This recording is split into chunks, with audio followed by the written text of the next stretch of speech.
Fijaos, antes de los rascacielos, antes de todo este confort moderno que damos tan por sentado, literalmente solo existía el suelo. Nuestra supervivencia siempre ha estado atada a la tierra de una forma casi visceral. Es un vínculo primitivo, una necesidad absoluta de hundir las manos en el barro para simplemente no morir de hambre. Así que en este recorrido vamos a desenterrar esa historia. Vamos a ver cómo unas simples herramientas, nacidas de la pura desesperación, terminaron siendo el motor silencioso de toda la civilización humana. Viajemos un momento al pasado más profundo. ¿Sabíais que en la antigua Rusia la palabra para decir rastrillo era exactamente la misma que se usaba para la mano humana? Es increíble, una conexión súper táctil, poética casi. Y es que las primeras herramientas no eran artefactos sofisticados, eran literalmente extensiones físicas de nuestro cuerpo, un intento directo de multiplicar la fuerza de nuestros propios dedos para arañar y, intentar domar un poco la naturaleza salvaje. Y de pronto, hace unos 8.000 años, hay una fractura brutal en la historia, pleno neolítico. El mundo cambia para siempre porque aparecen los primeros azadones. A ver, estaban hechos de forma súper rústica, ¿eh? Un poco de piedra, unas ramas gruesas, quizá fragmentos de hueso. Pero ojo, porque este momento marca una revolución absoluta en nuestra cabeza. Fue una chispa de ingeniería primitiva que, literalmente, alteró el destino de nuestra especie. Vale, vamos a profundizar en esto porque es el instante clave en el que dejamos de ser simples nómadas. Dejamos de ir de un lado a otro esperando encontrar comida por pura suerte. En lugar de eso, empezamos a golpear la tierra a propósito, a abrir cicatrices en el suelo para obligar a que brote la vida. Dejamos de huir constantemente para por primera vez arraigarnos y sembrar un futuro seguro. Y claro, a partir de ahí, la ambición se dispara. Hacia el año 4000 a.C., grandes civilizaciones como los sumerios o los egipcios dan un paso de gigante. Inventan los primeros arados de madera. El objetivo era súper claro, pero a la vez inmenso. Domesticar ese lodo oscuro, ese barro ultrafértil que quedaba al descubierto después de las brutales crecidas de los ríos. Y bueno, este origen tan humilde detonó algo imparable. Hablamos de la agricultura a gran escala, porque claro, tener que alimentar a una población que no paraba de crecer exigía innovar sin descanso. Las herramientas tuvieron que mutar a toda velocidad. Pasaron de ser unas simples ramas a estructuras articuladas, pensadas para someter extensiones de barro cada vez más bestias. Pero ojo, que la tierra domada nos dio mucho más que comida, nos dio nuevos materiales de construcción. Los antiguos empezaron a usar palas pesadas para mezclar arcilla, arena, agua y paja. Así crearon el adobe. Gracias a estos bloques secados al sol, pudieron levantar muros de verdad. De repente, el mismo barro que pisaban se convirtió en las paredes que protegían sus primeros asentamientos permanentes. Una locura. Ahora, lo que es realmente fascinante de todo esto es que, a veces, la tradición le ganaba al progreso. Por ejemplo, los agricultores Hidatsa en las grandes llanuras americanas. Resulta que, a pesar de tener a mano el hierro de los europeos, muchas mujeres preferían seguir usando sus azadones de siempre. Estaban hechos con la escápula de un búfalo o un alce. Para ellas era el equilibrio perfecto entre peso, flexibilidad y, sobre todo, respeto absoluto por su entorno. Sin embargo, el ritmo de la historia aprieta el acelerador. Entramos de lleno en la era del cobre y luego en la del bronce. Y esto es un hito brutal. Por primera vez, nuestra fuerza física encuentra al fin un aliado que no cede, el metal. Las herramientas ya no se rompen ni se astillan con mirarlas. La tierra más dura por fin empieza a rendirse ante el filo implacable de estas nuevas hojas de metal fundido. Aunque siendo realistas, la verdadera conquista llega con el hierro. Romanos y chinos empiezan a meter arados con unas rejas metálicas formidables. Este metal, que es oscuro y pesadísimo, aportaba una fuerza de penetración nunca vista. Terrenos llenos de rocas o arcillas durísimas que antes eran imposibles, de repente podían ser reventados y cultivados. Literalmente, el hierro redibujó el mapa del mundo, expandiendo imperios bocado a bocado. Y si nos vamos al norte, a la era vikinga, con ese clima tan brutal, las herramientas se vuelven casi míticas. Usaban unas palas colosales, muchas veces talladas de una sola pieza de madera maciza.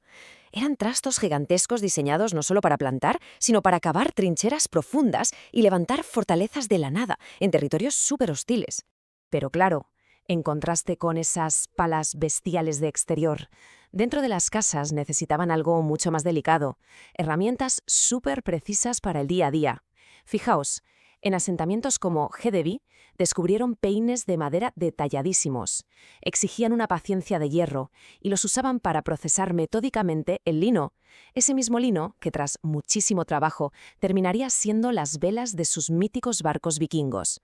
Y esta miniaturización no se detiene. Para el siglo VII, en los yacimientos visigodos de la península ibérica, encontramos algo súper curioso: rastrillos en forma de T. Tenían unas púas minúsculas de hierro o de aleación de cobre, pero no eran para la tierra, ¿eh? Eran utensilios domésticos creados puramente para peinar lana y otras fibras.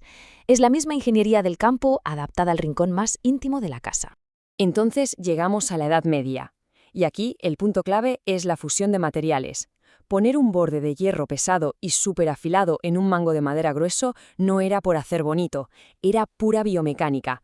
Esta combinación destrozaba literalmente la resistencia del suelo más duro, multiplicaba la fuerza humana de una forma brutal, permitiendo arar muchísimo más profundo sin dejarte la espalda en el intento. Además, es increíble ver cómo la geografía te obligaba a adaptar el diseño. El entorno dictaba las normas, sin más.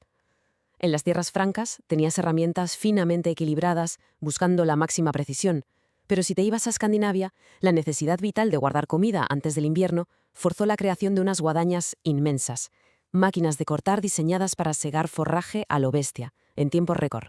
Y en cuanto a creatividad para procesar lo que se cultivaba, no había límites. Hablemos de los trillos. Eran unos tablones gigantes de madera blanda, como el chopo. Por debajo les clavaban lascas de sílex afiladísimas y más adelante hojas de sierra de hierro. Cuando los arrastraban sobre el trigo, aquello trituraba el grano de una forma implacable, eficiencia bruta y puramente mecánica. Y aquí vemos algo fundamental: la fuerza humana ya no daba para más. Así que la tracción animal se convirtió en el gran motor inagotable. Enganchar bueyes y caballos a arados pesadísimos lo cambió todo. Fue un empuje brutal y constante que reventó los límites de lo que se podía cultivar. Gracias a los animales pudimos dominar extensiones de tierra que antes eran sencillamente inabarcables. Y de repente, ¡boom! El mundo pisa el acelerador al máximo. Llega la revolución industrial. Siglos de conocimientos de herrería artesanal, de padres a hijos, se barren de un plumazo por la fuerza implacable de la producción en masa. Las fábricas empiezan a escupir miles de herramientas idénticas. Es un cambio radical. La estandarización aplasta los diseños locales y la velocidad de la máquina lo consume todo. El ritmo de innovación se vuelve una locura. En 1730 tenemos el arado Ruthram, que mejora muchísimo la geometría para arrastrar la tierra. Luego, en 1808, llega el acero, que aguanta el desgaste como nada visto antes. Y para 1847 aparecen los arados de discos pesados, que cambian el paisaje de arriba a abajo. Cuchillas circulares enormes que cortan y revuelven el terreno, como un cuchillo caliente cortando mantequilla. Pero ojo, que entre tanta máquina gigante no perdimos de vista la escala humana. En 1894, un tipo llamado Louis Gibbs registra una patente en Estados Unidos. Inventa el clásico rastrillo de jardín de metal en forma de U. Y sin darse cuenta, coge toda esa mecánica agresiva de supervivencia extrema en el campo y la empaqueta perfectamente para domar las hojitas de tu apacible jardín trasero. Y esa evolución metalúrgica, pues, llega intacta hasta hoy. Herramientas supermodernas, como ese letal rastrillo de 9 dientes de acero al manganeso, son los herederos directos de toda esta historia. Están forjados para aguantar un castigo extremo, diseñados para arrancar escombros y nivelar suelos durísimos sin apenas esfuerzo. Es la durabilidad más absoluta convertida en algo que guardamos en el garaje. Pero vamos a llevar esto un paso más allá, porque el rastrillo, curiosamente, trascendió la supervivencia pura para convertirse en algo espiritual. Fijaos en los jardines Karesansui de Japón. Allí el rastrillo deja de ser para cultivar y se vuelve una extensión de la mente. Rastrillar la arena para imitar las ondas del agua es pura meditación zen. Cogen el caos de la tierra y lo transforman en pura y dura tranquilidad visual. Pensadlo un momento. Un palo con puntas. Una herramienta que nació simplemente como una prolongación, un poco rústica, de nuestros dedos. Pero a base de milenios golpeando el barro, ese artefacto tan básico ha sido el arquitecto silencioso de todo nuestro mundo moderno. Ha sido el cincel exacto con el que hemos esculpido este planeta para asegurarnos de que podíamos sobrevivir. Por eso, de verdad, la próxima vez que veáis una herramienta antigua en un cobertizo, un mango de madera oscurecido por el sudor, una pala comida por el óxido, no veáis solo un trasto viejo, porque ahí dentro hay una historia épica, visceral. Es el testimonio físico de la terquedad, el ingenio y la lucha a vida o muerte de miles de generaciones que vinieron antes que nosotros. Así que vamos a terminar con una pregunta que da bastante que pensar.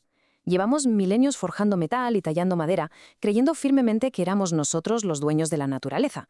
Pero al mirar la inmensidad de estos campos que nos dan de comer, ¿vosotros qué creéis? ¿Usamos de verdad estas herramientas para conquistar la Tierra? ¿O ha sido la Tierra la que, golpe a golpe, nos ha dado forma a nosotros?